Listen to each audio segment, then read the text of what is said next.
I think everybody was just fed up with what was going on. There was no end to this. This was a war of attrition where the RIC, the British Army, the auxiliaries and the Black and Tans were being forced back into effectively Cork City in this context. They weren't safe anywhere. They weren't even safe 200 yards away from the barrack gate. And there had come a point where they really couldn't take any more. And I think that's the backdrop to what happened when Cork City was burnt.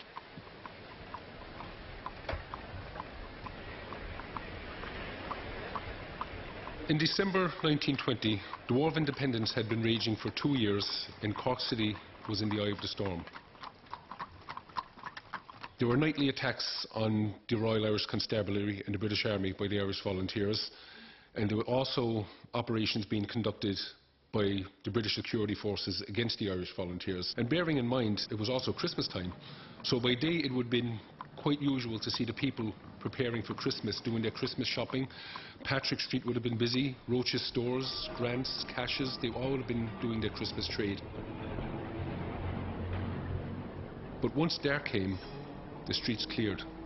The security forces took over. You would hear the sound of the Crossley tenders and the armoured cars going through the streets. Martial law had just come into force, but the curfew order was already in force. So the city was under control of the military basically from 10 o'clock in the evening. On the night itself and on the day leading up to it, this one eyewitness report spoke about shots going off, that there was nothing unusual about this, that the auxiliaries, the Black and Tans, the police generally were in a sort of a belligerent mood. People were being harassed on the streets, and I think there was a sense that, you know, something bad was going to happen. There was certainly a sort of a sense of foreboding, something hanging over the city, and that seemed to be the mood as reported by witnesses.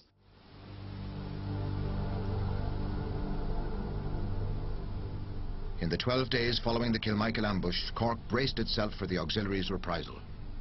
There is a school of thought which says that the burning of Cork was in fact a direct response to Kilmichael. That theory is complicated somewhat by the fact that right in the middle of that comes this ambush which took place at Dillon's Cross. The leadership of the Cork Brigade made a decision to attack the auxiliaries as close as possible to their base in Victoria Barracks. And in this regard, the area of Dillon's Cross, which is some 400 metres away from the barracks, was chosen. 20 men for a raid. Left the barracks in 2 motor cars. Party hadn't gone 100 yards from the barracks when 2 bombs were thrown at them from over a wall. One dropped in a car and wounded 8 men. One has since died. Very naturally, the rest of the company were enraged. The houses in the vicinity of the ambush were set alight. The burning and sacking of Cork followed immediately. Now, when you look at what happened in Dillon's Cross, a decision was taken by somebody to actually do this, to mount an ambush on the forces of law and order, literally outside their front door, utilising the elements of surprise and everything that went with that. And the one thing that you could say with certainty in the planning of that would be that there would be a reprisal. There had to be a reaction. For every action there's an equal and opposite reaction, and it was guaranteed to happen. And yet the volunteer leadership in the city decided to go ahead with it, knowing that there was every possibility that Dillon's Cross or half the city would be burnt down. So if that was the case, then why did they do it? Well, certainly it's our theory that there was a specific reason for the ambush at Dillon's Cross, and that was to neutralise Captain Kelly, who was the head of the intelligence network, the British intelligence network operating within Cork City and County at that particular time. Kelly was in the convoy that particular night when the ambush went in. They tried to get him and were unsuccessful. And as we know, of course, after that then we had reprisal both in the area of Dillon's Cross and then later on in the city. It was obvious to everybody that there would be reprisals. The British were always very keen on reprisals. And I suppose anybody who was a member of the volunteers were sitting ducks, you might as well say.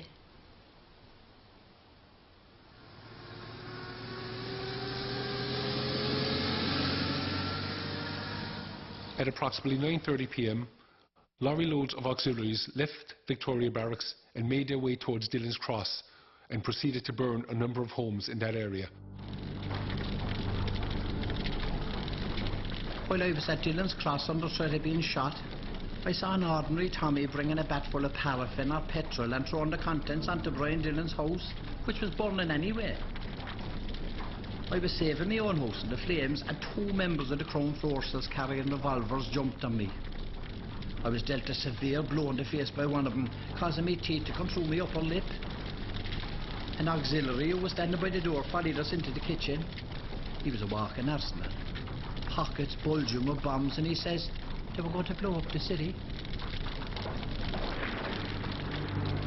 The first intimation the brigade had of anything untoward happening was around 10 o'clock when the RIC at Empress Place notified the brigade that houses were on fire at Dillon's Cross, and the Grattan Street section turned out with 5 men.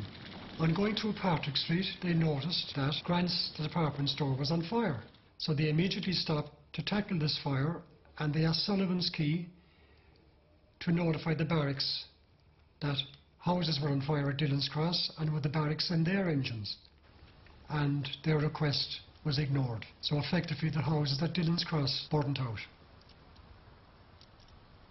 At 10 o'clock, curfew sets in and the streets are meant to be clear anyway, so under martial law the whole area of Cork is under the control of the military. Auxiliaries then, accompanied by Black and Tans, moved down onto the McCurtain Street area. A tram was burnt out on Patrick Street, one of the last trams again leaving before curfew, which was at 10 o'clock. People were hassled on the streets, people were whipped, shot at. There's eyewitness reports, one especially from a priest. We were surrounded by armed men. The uniformed forces of the Crown were rushing at men and women indiscriminately, shouting and beating us with the butts of their rifles and firing in all directions. 3 or 4 women I saw beaten. 1 woman was kicked by a uniformed man. On tearing open my coat, they discovered I was a priest. I was kicked, pushed violently with the muzzle of a rifle. I was kicked again. Scarcely able to walk from all the bruises and kicks, I stumbled forward up the hill when a shot rang out in my direction. That there was a general sense of developing mayhem and developing disaster in that sense. Nobody expected what happened to happen. So even as the firemen were tackling the fire in Grants, they noticed that men in uniform were setting fire to Munster Arcade, Cash's, Roach's stores, all the whole way up along Patrick Street. The fire brigade did its very best to maintain the fires, but they were certainly not helped. Hoses were apparently cut. Certainly access to fire hydrants was denied. So every effort was made to hamper the relief effort in that sense, adding to the whole sense of terror and the sense of destruction and the actual physical damage that was done. As the events of the night escalated, the forces of law and order opened fire indiscriminately on civilians. 3 firemen were shot as they fought the fires, and marauding gangs of auxiliaries went on a rampage of looting and destruction throughout the city. Among the businesses and the premises that were looted were public houses, pubs, and also some wine merchants.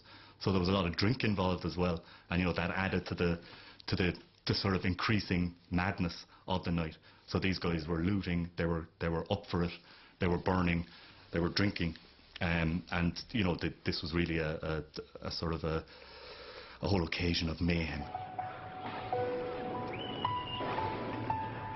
As the rampage continued through the night, one of the many premises looted was Hilster Brothers Jewellers on the Grand Parade. My grandparents lived in Sunday as well, and I can remember being related the story years and years ago where in the middle of the night he was informed, I think by probably neighbours or something that way, that the building here was being looted. And I think subsequently he did go into town, but obviously I'd say for many reasons he didn't go too close to the building. Saw that it wasn't on fire, I suppose, and thanked his blessings for that much. But I'd say the majority of the stock, of course, made a fast exit. The initial burnings of the main department stores on Patrick Street seem to have been organised in a very clear way, you know, people marching in formation and so on, applying the petrol or the incendiary bombs or whatever it happened to be. As the night wore on, it seems from the witness statements that things got more out of hand, that people were just taking action of their own volition, and you know, there was lots of Basically, the whole thing got out of hand. They sacked the city. But by 12:30, the whole southern side of Patrick Street was just one massive flame. As the fire spread, the whole blocks joined up, right back to Margaret Street, Cook Street, Morgan Street, Robert Street, and all the surrounding streets, Winthrop Street, and flames spread across the narrow lanes and streets until it was one massive flame.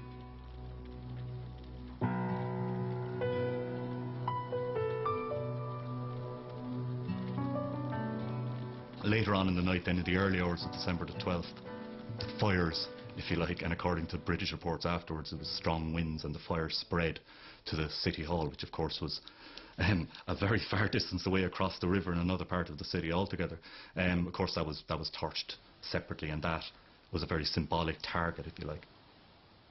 On the night, there was a party of firemen stationed within the darkened City Hall.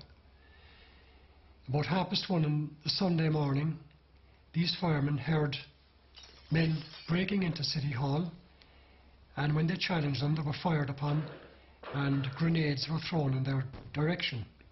The firemen, of course, were unarmed, so they had to retreat, and as we know, sometime later the City Hall was set on fire and the nearby Carnegie Free Library was burned out as well. My aunts were up at the top floor of their house, which was on a height overlooking the City Hall, and they watched it in flames and listened to it and the clock chiming until it collapsed. The firemen returned with some equipment and attempted to turn hoses on the burning City Hall, and each time they turned on the water was turned off by a party of policemen under an inspector. And when the fire service members remonstrated with the inspector, he was told that he had no control over the policemen.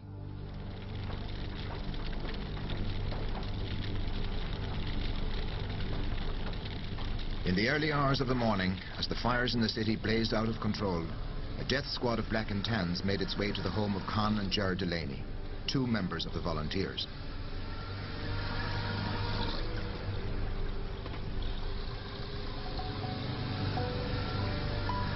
It was 2 o'clock in the morning when there was loud knocking on the door. It was the kitchen door towards the back leading in from the yard, and my grandfather went down and answered the door. They asked him, was this the Delaney house? And he said yes. And were the Delaney's sons here? And he said yes. And they asked to be taken to the bedroom, which he did. He went up the stairs and took them to the bedroom where my uncles Con and Ger were sleeping. And they immediately told them to get out of bed, which they did, and they stood, and they were both shot immediately. Then they also shot their uncle, William Dunley, who was staying with them, as I said.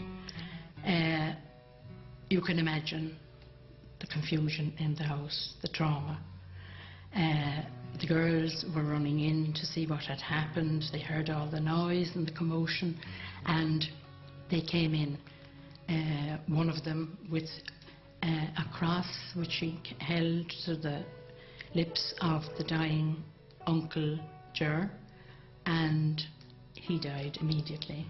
And then the same thing with Con, but he actually lived for a few days. He lived until the 18th of December.